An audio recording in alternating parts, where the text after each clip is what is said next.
welcome back to another episode of Soccer Supernova with me, Amy Canavan, one of the latest shows being brought to you by A State of Mind. And on this show I talk to some of the most interesting footballers and former footballers kicking around, and pretty much just anyone from that sort of area. Today I'm absolutely delighted to be joined by the former Celtic goalkeeper and currently he's at Wraith Rovers with a plethora of clubs in between, Robbie Thomson. Thank you so much for joining us. How are you?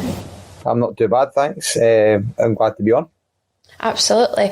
We touched upon it there. Obviously, you are still Wraith Rovers right now. I think you're one of the only, or maybe Danny Swanson actually. Danny Swanson's still playing. One of the only still current players kicking around. So, thank you very much for joining us.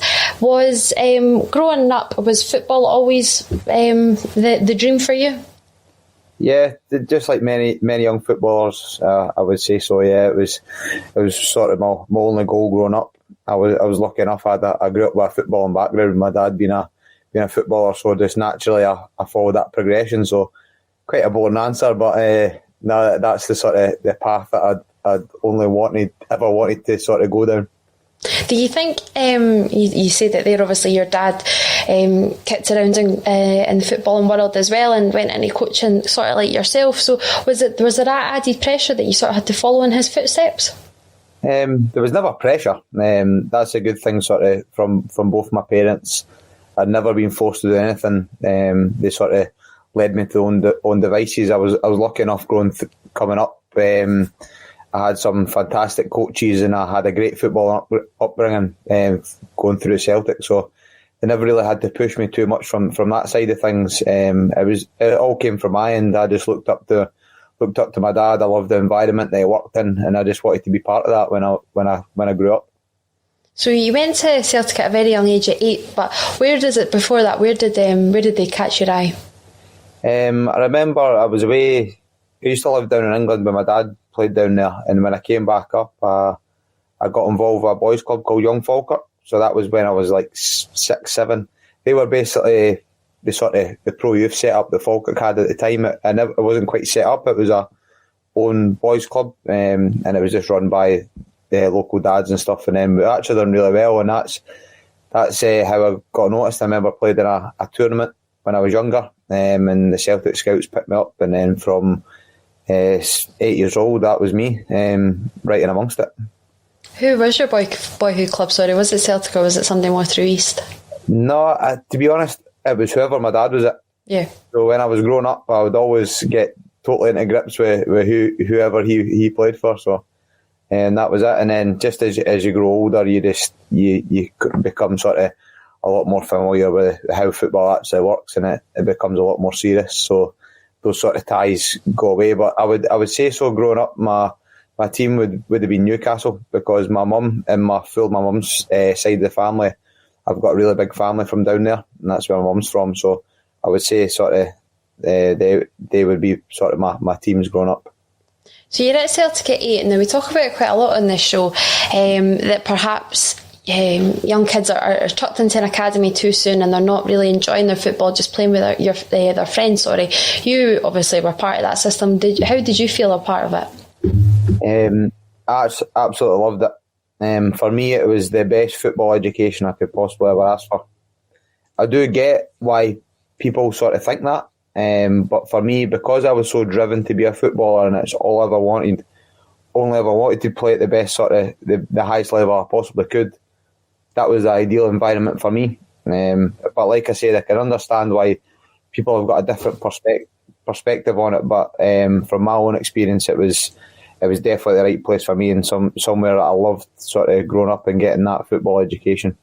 What's the intensity like, even at such a young age, when you're in a Celtic academy? You're always expected to win. A lot of it, they always go down, development this, development that, but the environment that we set and the teams that I had that I played in growing up were filled with brilliant players. So it didn't matter if it was all towards development or whatever. We were good enough, and we knew we should be winning. So that sort of naturally installed that mentality in you, and that's something that I would like to think I had and took in my career moving forward. Who were the sort of guys that you came through with at that age? My age group was James Keatons, that was playing Lewis Toshney. and then Callum McGregor, Dylan McGeoch, guys like that. I had a really fantastic youth team. I actually came up across a picture the other day, and it on my under-19s teams, and I think every single one is in the picture, bar one or two, are playing at a good level professionally. So it just shows you that it doesn't happen very often. That we had a really good crux of young players coming through at the time. Absolutely, and do you think even from such a young age you can see that the guys around you, Callum McGregor, Dylan McGeoch, that they will make it to the top? James Keaton's as well, of course. You do, but you do also see a lot of the other side. A lot of guys you think, right, he's definitely going to make it, and they don't. Everyone's got their own paths, and maybe someone that's flying when they're younger, maybe they come up against some adversity. It might be sort of injuries or maybe personal life or loss of form. That's when sort of the other guys sort of fall away by the wayside a little bit. But it's the ones that have got the strong characters that can overcome that and obviously showcase their quality that they've got. Obviously, so you are a goalkeeper. So when you're coming through at Celtic, it's your Artur Boruc, your David Marshall. What are these guys sort of like, even the influence they can have on you at such a young age? I remember David Marshall was sort of one of my shining lights that made me want to be a footballer, because I remember as a youngster, David Marshall was sort of 19, 20, and he used to help out with the junior academy on a Monday and a Thursday night. So that was when I was just coming through, sort of 8, 9 years old, and obviously have that famous game against Barcelona. And I always remember watching him on the TV, having an amazing performance, and then the following week he was down taking young goalies at the junior academy.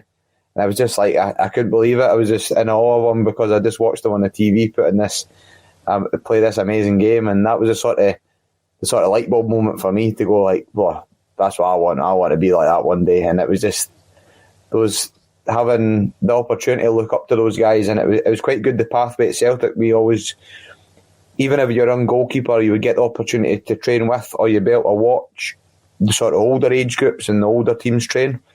And for me, that was sort of what I sort of strive for, because I always wanted to be involved with that sort of older level, and I was lucky when I was progressing through, I managed to do that quite a lot. When you were part of that progression, did you ever get to play in the Reserves League, or was that still kicking around? Yeah, it was, yeah. I managed to play a couple of games. It was more just the odd one before it changed to sort of the under-20 format. Do you think that's where we're missing now? Again, we talk about it so often that there's just not that whole plethora of players really coming through the Scottish game. You're having to look elsewhere. Do you think that is what's missing, that league where it was just that step below, and you would have the first team players coming into it as well, and that's where the education really, really kicks in? Oh, definitely. I couldn't agree more with that, because when I was growing up in the Celtic youth team, you had the under-19s, which was serious, and then you had the reserves, which was serious. But now, like, see, when you go past the sort of 17s, 18s, it's just like only development. It's just like, oh, you got to go on loan, or you got to play these friendly games, and it's just not the same. It's so much better if you had that sort of real proper structure, the proper league, and the sort of the setup and the rules and the regulations has got to be looked at a lot as well to make it really a lot more serious. And when first team players are getting asked to play reserve games just now, it's not the same. No one likes to play reserve games as being a first team player, but when there's a better league and there's a proper structure and it's a bit more serious, it does make it a lot more enjoyable for the senior pros as well. But so I definitely think there's something that needs to be looked at there. There is scope for it, and we can only hope in the near future, obviously, that does come around. So you're coming through, obviously, and you still have the 17s, 18s, 19s. When did you really feel, I can make a career out of this? I think I've always felt it, to be honest. Just growing up, just through everyday life, just looking up to my dad. That was his job. That was all I've ever knew. When I've been growing up, seeing him going away to training, going to games, when Easter holidays or whatever, I would go in and I would go into training with him, and it's just something that I almost thought that was normal. I didn't realise how hard it would be to forge a career, but I think all the way through my career, I felt it was natural to go and be a footballer. So you get through the academy and the 19s, the reserves, and then that registration for the first team sort of comes around, and you're registered for the 2013 campaign, the Champions League campaign actually as well. How much a moment is that? You're signing your professional contract, and all of those big milestones. How big are they? They were really, really important to me, I think.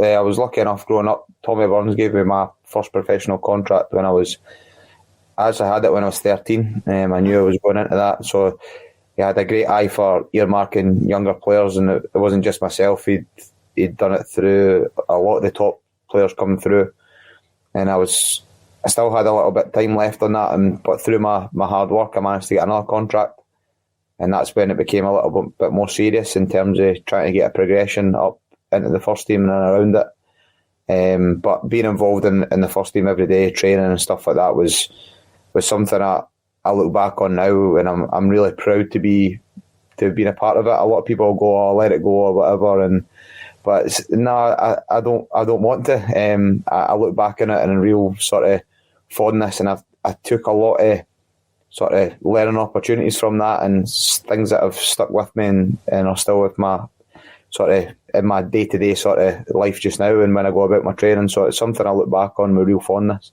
You're sort of the unsung hero at Celtic and at Scotland as well. How much of an influence has Stevie Woods had in your career? Woods has been massive throughout, because when I go back to that story with David Marshall in the junior academy, Stevie Woods, he was the lead goalkeeping coach at the time at the junior academy when he was still playing. So I've been lucky enough on my progression throughout sort of coming up through the ranks at Celtic. It sort of went side by side with Woodsy. So when I was going through the ages, it was Woodsy's natural progression as well. So when I just left school, Woodsy was the under-19s coach, and just as I went full time, Woodsy became the first team goalkeeping coach. That's when Colin Meldrum came in to sort of when Woodsy jumped up. So they were my two sort of main figures all the way through. It'd be Woodsy, and towards the end when I was training with the first team, it would be Woodsy. But when I first went in full time, it was Colin Meldrum that also had a massive influence on me. So the likes of Colin Meldrum, you've even spoke about Tommy Burns there and Stevie Woods. Just what sort of how much does that give you going forward, that you just want to, Tommy Burns has given you that first professional contract, you just want to do him proud, really? Yeah, it's when you get given an opportunity at Celtic, all the coaches and especially guys like that, they make you realise how lucky you are. I was fortunate that I was brought up in a good way that I really appreciated it. A lot of players maybe don't, but I knew the magnitude of what it meant to play for a team like that, and I never took it for granted because I'd seen how hard my dad had to work and the level that he's been playing at and how hard he needed to work to get there. And I was involved in such an elite environment, and I never took any day for granted. It was an elite environment, and as we're coming towards the later stage of your Celtic career, is there a realisation that obviously amongst goalkeepers you're only ever going to get one on the pitch at a time, and when that, obviously not at Celtic right now, but when that number one is established, how hard is it do you think? I think it is time to move on now. It is hard, but you've got to, as a goalkeeper, especially a young goalkeeper, you've got to play the longer game a little bit. It's all about getting experience, and I went on loan a couple of times in my last season there, and it was great to sort of just gain that experience, and it's totally different to playing wherever I played before. And when you go out there, you sort of get a realisation of, right, well, this is the real stuff. And then when you come back, and I played the odd reserve game and stuff like that, it just wasn't the same. And you get that sort of appetite for first team football, and it's something that I wanted to just strive for and get more and more of. So you got that taste on your two loan moves. What enticed you to Rochdale then? Basically, when the time came to leave Celtic, I had the opportunity to go and try and forge a career down in England. I thought to myself, a lot of players play their full career up in Scotland and never ever get that chance. But I just thought when I was leaving such a big club, my stock was quite high. I'd earned a not bad reputation, which sort of interested a few teams in England. So I just thought, right, I'm going to go for it. My plan was to try and dot around about there and forge a career in England, but that's football for you. But I'm just glad I went for it and gave it a shot anyway. It's I look back in it with fond memories, and it's good life experience, and it's good football experience as well to go and try somewhere new. Absolutely, and it is all about progression. So you went down to Rochdale, it didn't quite work out. I think you were number 2 to Josh Lillis, who's been there for eternity, it seems. And then you come back up here, and you follow in your dad's gloves, really, your dad's footsteps, and you head up the road. So what brought you to Cowdenbeath? It was just really to go and play, because although I had a really good experience down at Rochdale, I never played enough. Only played one game. It was a successful season for us. We ended up getting promoted to League One in England. But when you look at your CV and you go, right, I've only played 20 games in my full career, it makes you realise, right, I need to go and try and get a full season under my belt and see where it takes me. And I was so delighted I got the opportunity to go and play for Cowdenbeath at the time, because they were in the Championship. I was still a relatively young goalie. I was only 21.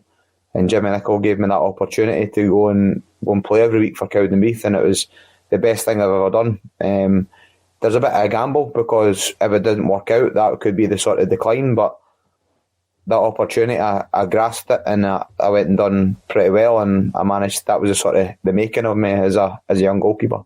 You've done exceptionally well, and I think you walked away with Player of the Year and Young Player of the Year. How tricky is it winning those awards in a season where the club, it wasn't the most successful? I think there was maybe a relegation. What's it like personally, as you say, it's one of your best seasons?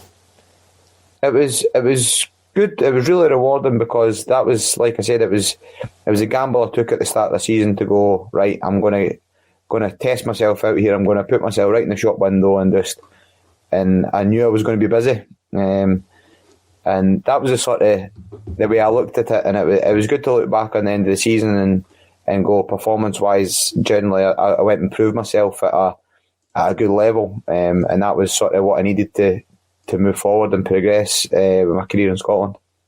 So then, Cowdenbeath comes to an end. Obviously, you've had that extremely successful season, and then you're sort of dithering around. There's talks of Hamilton Accies and Queen of the South and whatever. How does it all come around there? That, like you say, your stock's quite high. You were doing pretty well. Did you think there was maybe a bigger club maybe could be after you? There was at one stage, yeah, because when I left Cowdenbeath, I managed to get a move to Queen of the South, and they were obviously a bigger team in the league. They'd just been in the playoffs the previous season, and I started my time really, really well there. And I was putting in some good performances, but it was a different type of pressure. When I was at Cowdenbeath, it was all about this sort of damage limitation almost, and try and keep the team in games. And then when I moved to Queen of the South, the pressure was to go and win and try and get up the top of the end of the league and try and get in the playoffs. So it was just, I look back at it as more learning experience to go through different sort of challenges in my career. And there has been times that I've had a bit more interest or whatever, but it's that different type of pressure that you need to cope with rather than just surviving and trying to just keep your team in games. It's about that consistency of performance. That's a whole different type of pressure that I think until you get older, it's something that you need to really learn, and you need to get the experience to sort of get better at that. So again, you've got that experience behind you, and then there's sort of like a calamity at Hamilton, and they're in a goalkeeping crisis. How does it feel for yourself? You're sort of walking in and you just got to walk straight in. How does that feel? What's that like, that experience? But at the time, I was at Queen of the South, and Hamilton gave me the opportunity to go and go up to the Premier League. It's the first time I'd been around it since I left Celtic, so I grasped the opportunity. They did have a lot of injuries at the time. I had a couple of goalkeepers out, and it was almost like a crisis cry, like you said, to go, come in, can you help us, because all the goalkeepers are injured. So I went in there, I took the gamble again. I got right stuck into it, got my teeth into it, and worked as hard as I possibly could, and I really enjoyed my time there, and it was good to get in amongst a first team at a Premier League level. So you've been at that Premier League level, big club. When you go to another big club, and you sort of heading home really, and you go to Falkirk. Yeah, that was a sort of when I was at Hamilton. It was good. I was involved. I was on the bench all the time. I came on once in a game in the Premier League, and that was about it. But it sort of goes back to the time of looking at your career and going, right, I've not really played much for the last sort of 6 months or whatever, so I need to go and test myself again. And Falkirk came around and one of their goalkeepers left, and it's obviously a massive club. In Scotland, they've got a really good fan base, and it was my local team at the time. And when the opportunity came along to go there, it was a sort of a no-brainer for me, more of a chance to go and play. Falkirk were going well at the time in the Championship, and I sort of went for it again. That's the sort of, when I get a good gut feeling in my career, I normally just jump into things and try and go all in, and that's what I've done there. Again, and it's just all about game time, and it's what you're craving. And then really the most stable place you've been in your career is where you are right now at Raith. So you just head along the roads at Raith, and how comfortable have you felt in that role? It's been good since I joined the club. Obviously, with my dad having a really strong connection with the club, and Raith Rovers is probably one of my first ever early memories of football when I watched my dad, and that going to Starts Park and going on the pitch and stuff. That's one of the things that resonate me when I think about football as a youngster. So it was good to step in there and go and get that opportunity there to sort of go and establish myself even more. And it's been great. I've really enjoyed my time at the club so far. So you came in and you really did hit the ground running at Raith, and then you got that terrible injury. I think it was against Stenhousemuir. You finally, we touched on it, you've got that little bit of progression, a bit of stability, you're in that starting 11. How crushing is that injury? Yeah, it was a horrible injury. I wouldn't wish it on anyone. You hear a lot of the stories about the ACLs and the knee injuries and stuff like that, but the Achilles injury that I had was horrible. I wouldn't wish it on my worst enemy. It was a horrible long rehab as well. There's not much you can do. It was really monotonous at times. But like I said, they're the things that come along in your career, and I like to think they've made me stronger as a person, stronger as a goalkeeper, definitely better as a goalkeeper. Since I've came back, there's a lot of time to reflect and sort of look at your game in a lot more detail, and I definitely feel stronger as a result. But yeah, at the time it was horrible. You talked about the rehab there. What was it like when you went down south? I think you went to St George's. How amazing were the setups down there? Oh, that was brilliant. I talked about elite environments before when I was at Celtic, and just to go away from the club and get the opportunity to go down there and do my rehab, it was fantastic. I think I spent 3 weeks down there, and that was part of the English PFA. They organised that, so once you play a season in England, you're a member of the English PFA for life. And that was one of the benefits that you get. It's all free of charge, and they put you up in the Hilton that's on site at St George's Park, and it's just intense rehab all week. And I went down 3 times, and it was, anyone that knows me, like I'm quite an intense person, and that environment and those facilities and surrounded by those types of people was just, I thrived upon it, and it was something I really enjoyed, and it definitely helped me in terms of my recovery. Were the England team there at the time? Were you getting any sort of glimpses? Yeah, I seen them. They were just sort of, when I was going one time, they were just leaving to go on an international trip. But I remember like going for lunch, because Gareth Southgate and stuff, they're based there. Right. As part of their job, they've got to be based there. So you see him dotting about.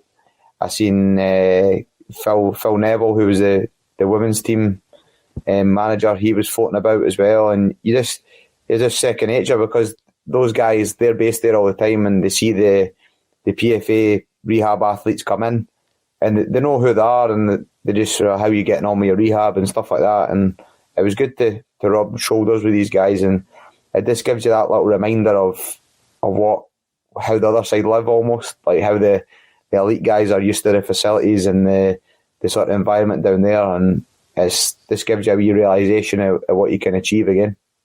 You talk so highly of your time at Celtic and Tommy Burns and Stevie Woods and all of that. Are these the guys that sort of inspired you then to go down that coaching route? Yes. Or was it your dad? Yeah, I think obviously my dad had a natural progression in that as well, but I think as an individual, it's something, goalkeeping's been my passion since God knows how long. Like, I wasn't never one of those young footballers that young goalkeepers that wanted to be a striker to start off with, and then just fell into the goals. I was always only ever in the goals. I had no interest in playing up front, no interest in being an outfield player. I just wanted to be a goalkeeper. So that's right from day dot. That's been my passion. Right the way through, even at 28 now, it's still my passion. So I think naturally that's the only thing when I'm not playing, when I'm not involved sort of on the pitch. During my spare time, I just want to help as many young goalkeepers as I possibly can to sort of help their game and enhance their game. So the coaching side of things was sort of natural for me. You started at an incredibly young age, especially going through Celtic, and that's you're back doing some academy work there. During lockdown, obviously, Raith Rovers weren't playing for a large portion. Has that really just kept you going, coaching the kids and, like say, just filling your time? Yeah, it was a massive help to me, especially when football stopped. But it's something that I've taken very seriously since I moved back up from England. Even when I was younger, at a young age, a lot of the time a goalkeeping coach was never present. I was maybe only get 1 or 2 goalkeeping sessions a week when I was growing up as a youngster, and I would always take ownership, even when I was like 13, 14, to go and lead a goalkeeping session and try and make it beneficial. But more so when I came back up from England, I had a bit more spare time, and I wasn't involved in Celtic yet, and never had my own company yet. So that was a sort of, during my spare time, I got stuck into that. I asked Celtic for the opportunity to maybe go and coach with the junior academy, and I was so lucky to be given that opportunity.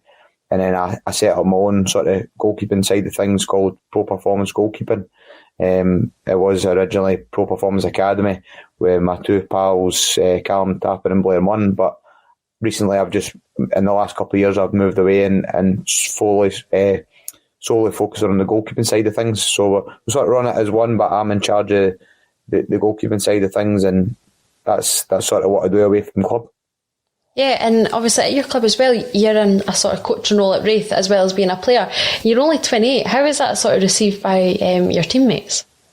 That's the sort of the thing moving forward, because I've just recently been given that role, and I'm delighted for the opportunity. The club have put a lot of faith in me. The managers put a lot of faith in me to give me that opportunity at, like you said, such a young age. But you obviously see something in me that he sort of can hand the task over to me, and I'm hoping to thrive upon that sort of responsibility. And it's just getting that balance is quite good, because go back to my dad again and Colin Meldrum and Woodsy that I grew up with. They all had that experience of being a player coach first before they transitioned into being a proper coach. I like to think I've got a lot of years left in me and the sort of playing wise, but I've kind of been doing the role already. David McGurn has been at the club the last couple of years, but he's only part-time.